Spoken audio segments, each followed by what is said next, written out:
Welcome back to Centurion Holdings LLC. I'm Professor Will Dorsett, your Director of Training.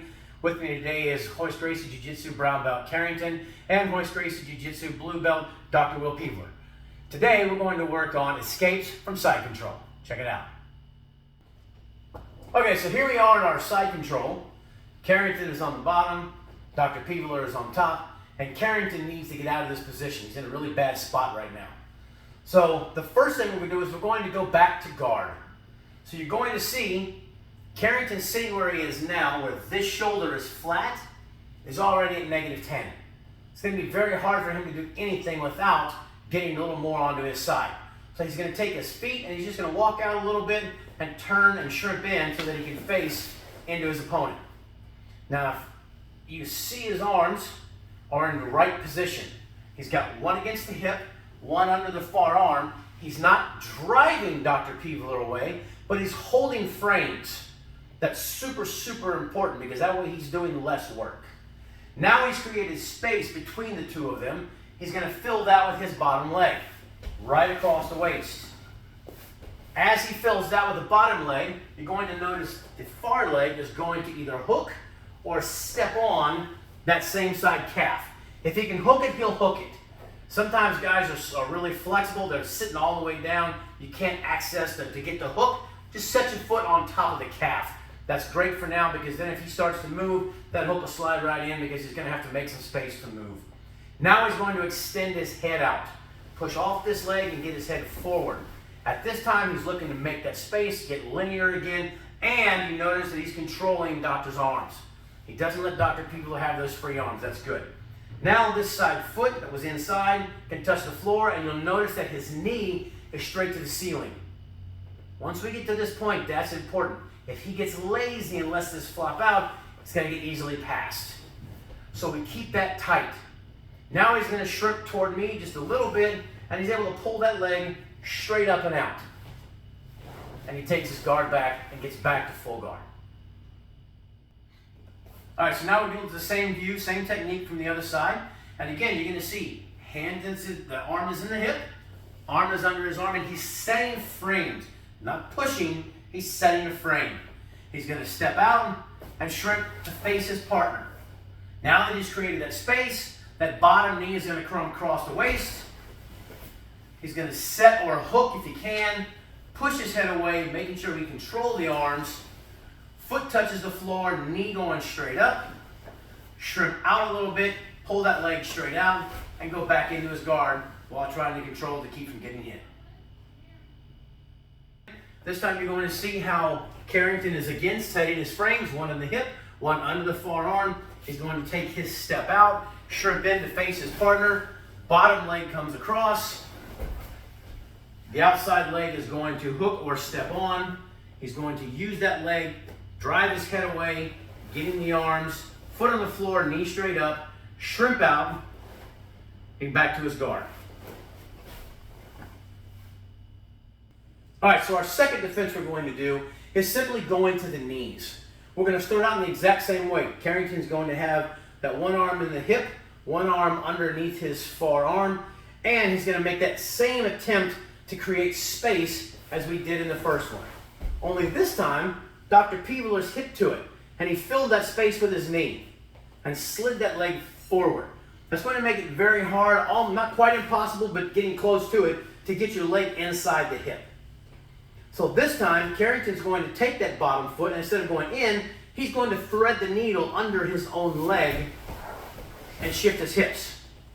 Now he comes up to his knees, and he can take, and this is the fun argument that we have, and I've literally watched world-class people argue this. Which leg do I go to? I have to go to the far leg. I have to go to the near leg. I have to get both legs. I have to come up and be 50-50 and hit a dog fight. The funny thing is, doesn't matter. They all work. Dance with what brung you. If I get to the far leg, pull it. If I get to the close leg, run the pipe. If I get to both legs, drive it. If I get to the dog fight, pull the arm and do your hip toss. Doesn't matter. Just make sure you don't lay flat. The worst mistake we can make is as Carrington, just lay flat. As Carrington comes up, he can't stop here because now he's going to get pinned down. Once he threads the needle, he's got to get back to his knees as soon as possible. So here we are again, sitting in our side control, and you're going to see Carrington's making space. So he steps out, pulls his hips away. Will fills that space. Carrington's going to thread the needle. Do not stay flat. Get back to your knees. And then whether we're on the inside leg, we're on the outside leg, we have both legs, or he throws a wizard and we end up coming up in a dog fight, it doesn't matter. We just want to make sure that we're in one of these positions because we can work from all of them. So again, he starts to shrimp his hips out, he makes space. Dr. Peeler's going to block that space, so Carrington threads the needle and goes to his knees and gets right into the good position. Okay, so you're going to see Carrington make space. Dr. Peeler fills that space. He's going to thread the needle, leg through and underneath. Get up to his knees, whichever position we find ourselves in. So we've worked getting our guard back and doing a regard. We have worked going to the knees and getting in a 50-50 position. Now we're going to work that third escape, and we're going to do a bump and roll. Dr. Peeler is going to take the knee by his hip, set it on his hip, and start working our knee slide like he's going for mount. As he does so, Carrington can feel that weight shift. He's going to control that far arm, and as Dr. Peeler starts to move into his position, Carrington's going to bump in and roll him over, just like when we bridge and roll out of the mount.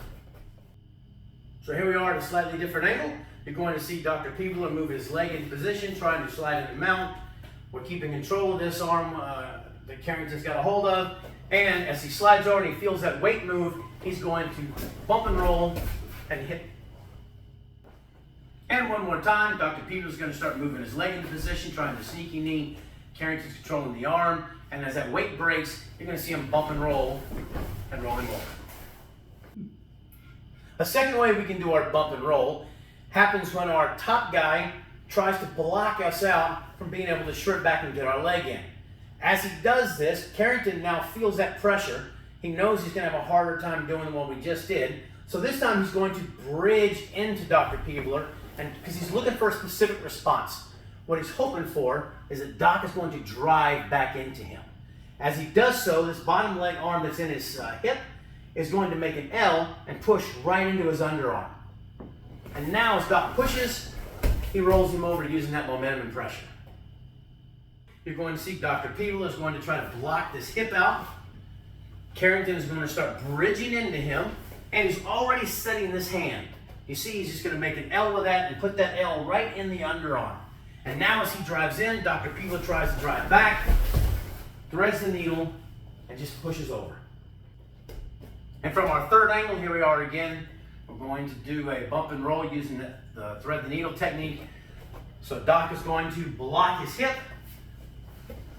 Carrington's going to bridge, already setting that L in place.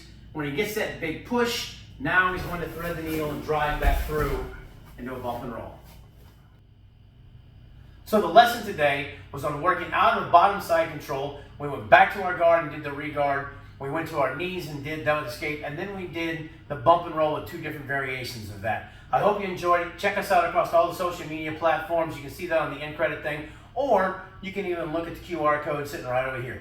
Thank you. See you next time.